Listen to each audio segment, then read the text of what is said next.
So I am making a cauliflower crust tonight. I'm going to get that ready. I might even make the whole cauliflower pizza, but it's going to take a little bit of time to do this. So I did find a recipe online that I'm sort of following.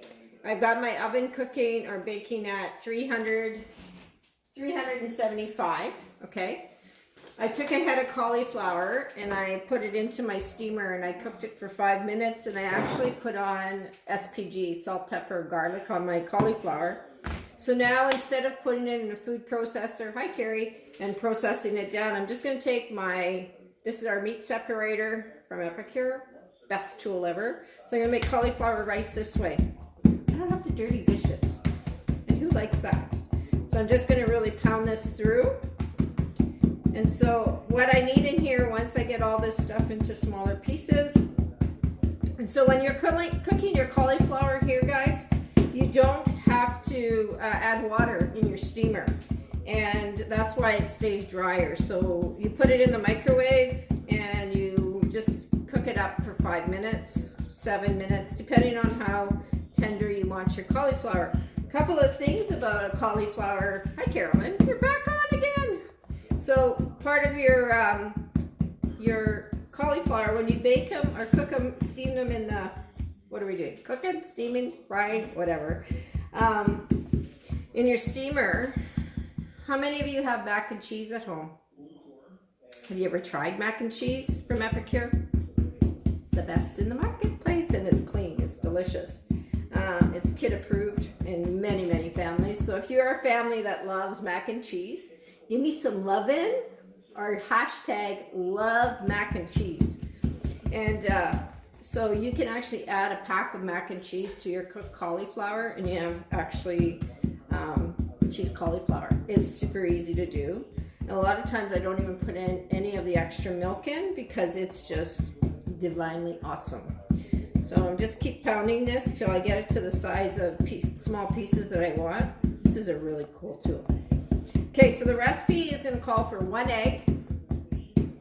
It's going to call for half a cup of mozzarella cheese and half a cup of Parmesan cheese.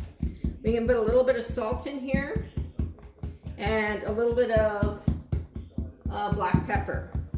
But I already have SPG, which is salt, pepper, plus garlic in here already. So I'm not going to add that. Okay, so this is not tiny chunks. I don't think it needs to be. So there you go. Okay. We can do a bit more. How many of you have ever made cauliflower, hi Carrie, how are you? Cauliflower pizza. Okay. I think it's awesome. So I'm going to put my cheese in, half a cup of grated mozzarella cheese. And you're going to put half a cup of, let me just grab my pretzels. Put half a cup of Parm cheese in to make this crust. Who's actually made this before? Curious. If you have, and you have a really good recipe, share it, okay? So I'm going to mix that all together and get it chopped down. And get the cauliflower all set in here. Okay, now it calls for an egg, 1 egg. So rather than break the egg in there, I'm actually going to break the egg into a prep bowl. And we have a mini whisk, with Epicure that I love. I think it's $6 or $7. So we'll whisk this egg so it liquefies. And you notice I'm not dirtying another bowl. I'm not interested in dirtying another bowl. No, thank you.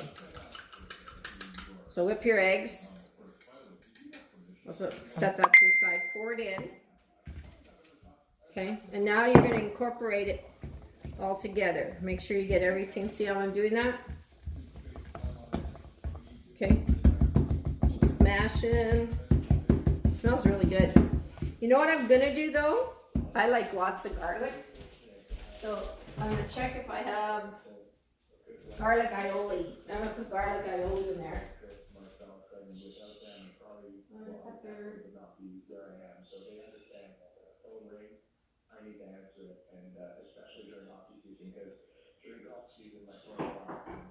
Let's see it.